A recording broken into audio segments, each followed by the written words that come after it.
Finn est assis dans le noir à la maison de la falaise. Steffi arrive et bouillonne. Tu savais ce que je ressentais pour Sheila. Elle se souvient avoir trouvé Sheila tenaille. Alors que Finn essaie d'expliquer qu'il ne l'a pas invitée.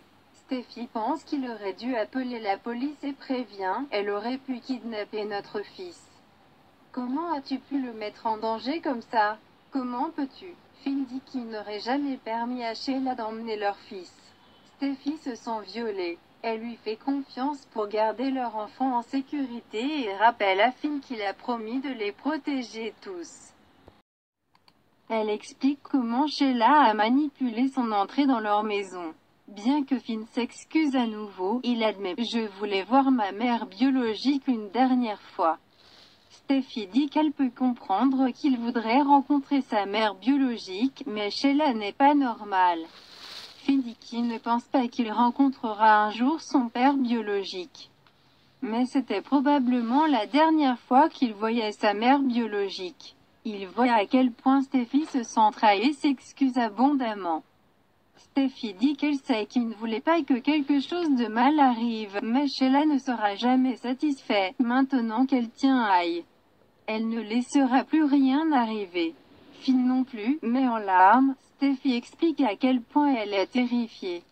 Le sang de Sheila est dans Finn et leur garçon innocent, et bien que Steffi l'aime et soit enthousiasmée par leur avenir. Apprenant qu'il a ce lien avec Sheila, autant ça me fait mal de dire ça, Steffi chuchote. Je ne peux même pas te regarder en ce moment. La douleur que tu as causée. Finn propose de lui laisser de l'espace et pleure. Je suis vraiment désolée et je t'aime vraiment, ainsi que notre famille, et j'aime notre vie ensemble. Finn se lève et s'en va, tandis que Steffi sanglote. Dans sa chambre, Sheila repense à l'avertissement de Steffi qu'elle ne reverra plus Aïe.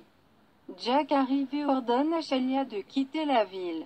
Sheila pense que Steffi y a juste besoin de temps. Elle s'en remettra. Jack sait que Steffi ne le fera jamais et lui demande « Emballez vos affaires et partez ».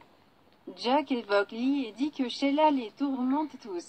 Sheila dit qu'elle n'a rien fait. Lee se souvient d'une époque où Jack ne pouvait pas en avoir assez d'elle et comment elle a gardé son secret le plus profond toutes ces années, qu'il est le père biologique de Finn. Jack demande « Avez-vous terminé ?» Sheila prévient « Vous risquez de tout perdre si vous ne faites pas très attention ». Jack dit qu'il sait que ce n'est qu'une question de temps avant qu'elle ne soit frappée d'une ordonnance restrictive. Elle ne s'approchera plus jamais de cette maison. Sheila raconte comment Steffi l'a giflée 2 fois, puis dit « Depuis quand la violence a-t-elle résolu quelque chose ?» Elle sait que Jack ne réalise pas ce que cela signifiait pour elle de voir Finn et Aïe. Elle a perdu un enfant. Jack connaît maintenant son histoire avec les Forrester et il refuse de permettre à Sheila de mettre à rude épreuve le mariage de Steffi et Finn. Jack rappelle à Sheila comment il s'en est sorti pour elle et l'avertit qu'elle ferait mieux d'emporter leur secret dans la tombe. Sheila donne à Jack un sourire sinistre. Zand et Paris s'embrassent chez Forrester. Paris plaisante sur le nombre de femmes qu'il a embrassées là-bas. Zand en nomme une quand il était enfant, puis la taquine à propos des autres. À l'improviste, il demande à Paris d'emménager avec lui. Paris s'amuse à vivre avec Aïe et Steffi, puis se dit à quel point le docteur Finn est un gars formidable. La façon dont il traite Steffi, dit Paris. Elle s'est bien débrouillée pour elle-même. Finn est le package total. Elle continue sur quel beau paquet il est.